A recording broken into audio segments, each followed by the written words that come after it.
ስድስተኛው ሰንበት እሁድ ገብርኄር ተብሎ ይጠራል። በቅድስት ቤተ ክርስቲያን ቋንቋ ታማኝ አገልጋይ ማለት ነው። ገብርኄር ጌታችን ኢየሱስ ክርስቶስ በወንጌል ታማኝነታቸውን ለማየት የተለያየ መክሊት ተሰጥቷቸው ወጥተው ወርደው አትርፈው እንዲያመጡ ስለተላኩት ታማኝ ባሪያ ገብርኄር የተናገረው ነገር በዚህ ሰንበት ይወሳል። በንጹሕ የጾመ ወንድሙን በአንደበቱ ያልሸነገለ ደም ያላፈሰሰ ታማኝ አገልጋይ ወደ ጌታው ደስታ ይገባል፣ አዲሲቱን ምድር ይወርሳል እያለች በስድስተኛው ሳምንት ቅድስት ቤተ ክርስቲያን ትዘምራለች።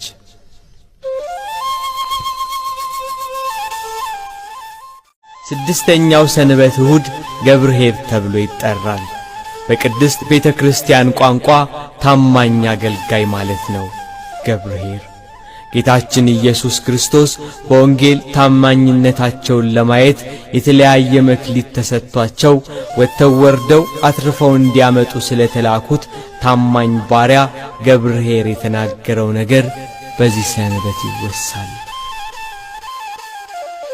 በንጹሕ የጾመ ወንድሙን በአንደበቱ ያልሸነገለ ደም ያላፈሰሰ ታማኝ አገልጋይ ወደ ጌታው ደስታ ይገባል፣ አዲሲቱን ምድር ይወርሳል እያለች በስድስተኛው ሳምንት ቅድስት ቤተ ክርስቲያን ትዘምራለች።